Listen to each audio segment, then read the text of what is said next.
สบายดีสวัสดีพ่อแม่พี่น้องมื้อนี้พบพ้อกันคือเก่าเด้อที่ช่องสะเพนลูกสาวหลาเนาะมื้อนี้มาแกงหน่อไม้สดเด้อหน่อไม้สะโพดหามาแต่นาเนาะน้ำยานางเขียวๆแกงกินยามบ่ายเนาะบ่ายโมงแล้วตอนนี้ก็ได้เนาะบ่สะดวกถ่ายบ่ได้ทุกคนฝนกำลังสิตกฟ้าร้องครึมๆอยู่ตอนนี้เนาะฟ้าวเฮ็ดฟ้าวแกงก่อนใส่อันเห็ดหูหนูหมักบวบข้าวเบื่อหมักพริกตามด้วยเครื่องปรุงปลาแดกเกลือเป็นนัวน้ำตาลนิดหนึ่งเนาะทุกคนใส่ลงไปฝากกดไลค์กดแชร์ฝากบงโฆษณาอย่ากดความโฆษณาเด้อพ่อแม่พี่น้องเพื่อเป็นกำลังใจเฮ็ดคลิปใหม่ๆออกมาให้เบิ่งอีกเนาะใครที่บ่ทันได้ติดตามก็ติดตามไว้ให้แน่เด้อเพื่อสิบ่พลาดคลิปใหม่ๆที่ค่อยลงแล้วก็ฝากบงโฆษณานำผ้าเฮ็ดผ้าแล้วเพราะว่ายันผ้าดังผ้าห้องยามนี้ก็เริ่มเข้าสู่ยามพ้นแล้วเด้เนาะนี่จะมาใส่เป็นผักขะแยงสดเด้อแล้วก็มีผักคะน้ำเนาะหน่อยหนึ่งนี่อันนี้ก็แม่นซื้อเอานี่หายังบ่ได้ดอกผักขะแยงยามนี่เนาะแกงหน่อไม้เฮาก็เร่งไฟหน่อยหนึ่งเบิ่งมืดผ้ามืดพ้นมาแล้วพ่อแม่พี่น้องค่อยก็สิมาอันผ้าล้างถ้วยไว้ก่อนเนาะเพราะว่ายันไผดับเพราะว่าไผผ้าบ้านเฮามันบ่ได้ค่อยทนทานเด้อคือแบบบางทีฝนบ่ได้ตกนี่ผ้าเหลื่อมผ้าห้องหน่อยหนึ่งนี่ดับปึ๊บโหลดดับแล้วก็บ่มีน้ำใส่น้ำอาบเนาะค่อยก็ผ้าล้างถ้วยข้างแกงหน่อไม้ไว้แล้วก็ผ้าล้างถ้วยเนาะล้างให้มันแล้วล้างแล้วก็แล้วเนาะเพราะว่าเวียกประจำวันเฮาเลยแหละนี่ตอนเช้าได้ล้างตอนแลงได้ล้างเนาะอยู่หลายคนก็ถ้วยก็ค่อนข้างที่จะหลายใบอยู่เนาะ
ฝนตกแล้ว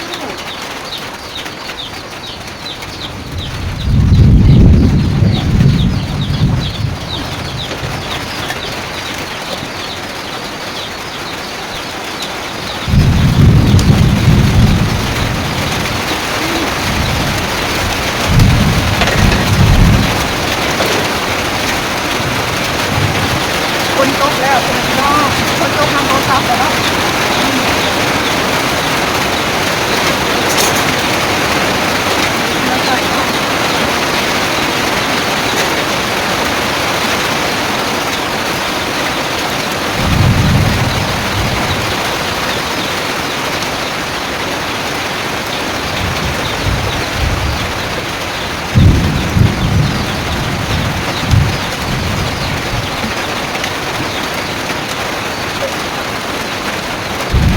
แล้วเรียบร้อยพี่น้อง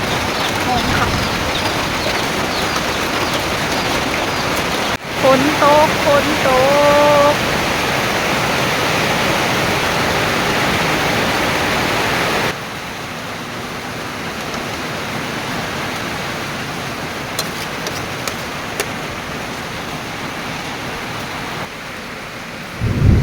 มาเด้อพ่อแม่พี่น้องกินข้าวนำกันเนาะตอนนี้ก็ขอโจเอาไว้ชำนี้ก่อนเพราะว่าฝนตกฟ้าห้องเนาะก็บ่ได้กินให้เบิ่งเด้อ FC พ่อแม่พี่น้องเฮาก็สิมากาเกียมของใส่บาตรเนาะพ่อแม่พี่น้องเนื่องจากว่ามื้ออื่นเป็นวันศีลใหญ่15ค่ำเนาะก็ได้ออกไปซื้อน้ำเปล่าแล้วก็หมักเกี้ยงขนมแล้วก็มีนมเหลืออยู่เล็กน้อยตั้งแต่งวดหลังเนาะมันเตรียมไว้ประมาณ3คัน4คันเนาะแต่บ่ฮู้ว่าตัวจริงค่ะคนสิไปจักคนเนาะก็มาเตรียมไว้ ของกินกับซิมีห่อส้มนะห่อส้มปลาซื้อเอามาเตรียมไว้เนาะมื้ออื่นแม่นมื้อวันศีลเนาะทุกคนมาเอาบุญเอาศีลนำกันเด้อ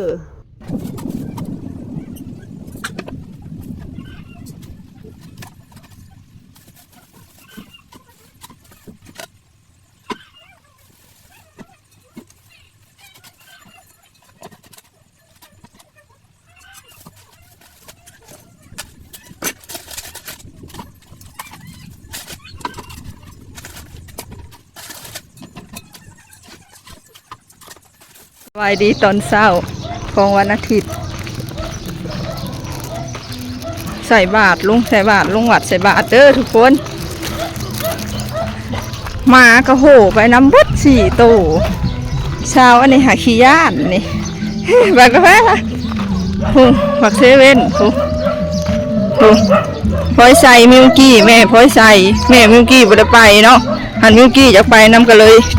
เอาไปน้ำกับไม่ใหญ่เพิ่นแม่ของข่อยเนาะมาหอดวัดพ่อแม่พี่น้องเลยไล่มาสุดทางมาน้อย2 ตัวมาใหญ่4 ตัวมาเบิด4 ตัวบ่มาแต่อีดีเด็กน้อยคุ้มเด็กน้อยกับวันนั้นย่ามเด็กน้อยทั้งย่ามมาทั้งย่ามเด็กน้อยโอ้ยตายมึงไงเจ๊มึงอยากแม่มันครบมึงค่ะมึงดิหูมา2 ตัวนี่โหดได้นี่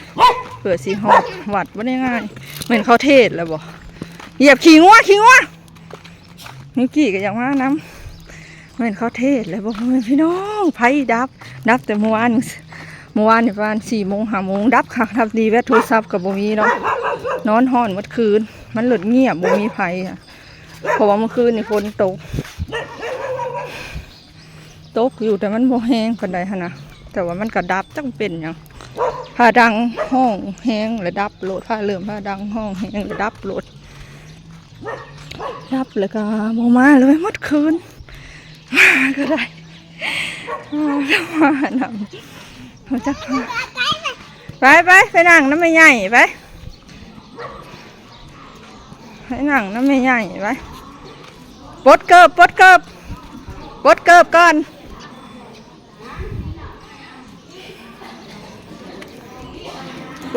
ก่อนมาก็มานำไปอยู่ป้าหันแหละเกิบป้าหันแหละเพื่อนแม่เจ้าว่าชิลงทางบ่จักมันก็สลาดแต่มันก็มาฟ้าเหียงเพื่อนเกิบเจ้าว่าชิลงทางบ่จักนี่มาหอดวันเราทุกคนไปดับนกหอนเอามาก็วนมาก็จะเข้ามานำวนชิหอดเวลาเลยเด้อคุณพี่น้องโตเข่าสู่พิธีกันเนาะ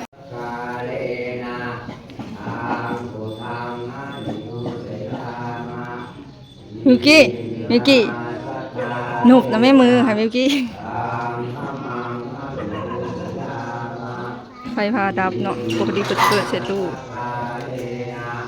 อันนี้ไฟพาดับเสียงมันเลยค่อยก็ได้เวลาใส่บาตรแล้วเนาะทุกคนถ่ายมันก็บ่ค่อยโตเนื่องบ่ได้เนาะเพราะว่าบ่สะดวกถ่ายบ่ได้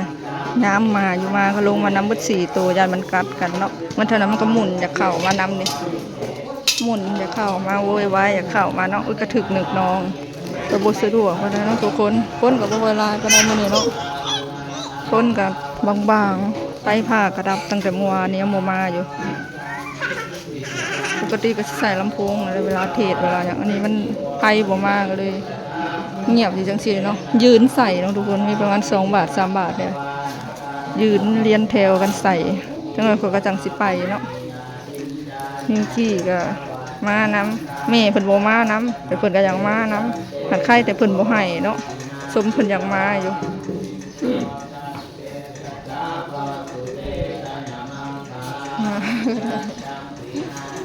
มา2 ตัว 4 ตัวลงมาบัดนอนอยู่จังซี่ก็คือล่ะบ่อันนี้ห้องโวยวายอยากขึ้นมาเมื่อทะเลาะกันหากันอารวาสกันไปสิคุมได้ สองโตวหูสันหาเลยโหดอะไรสองโตวนอนปิดหลังมาหูสันๆค่ะบักด่ากับบักเกอร์เขาโหดสุดสองโตวนะยังใครแน่มันบ่โหดปานใดเนาะมันขี้ย่านสองโตวนี่บักคักบ่ให้เว้าเอาละเนาะพ่อแม่พี่น้องสำหรับคลิปนี้ขอจบเอาไว้สำนี้ก่อนเด้อคลิปหน้าพบพ่อกันใหม่ขอตัวลาไปก่อนเนาะคลิปนี้ก็บ่มีหยังหลายสบายดีพ่อแม่พี่น้อง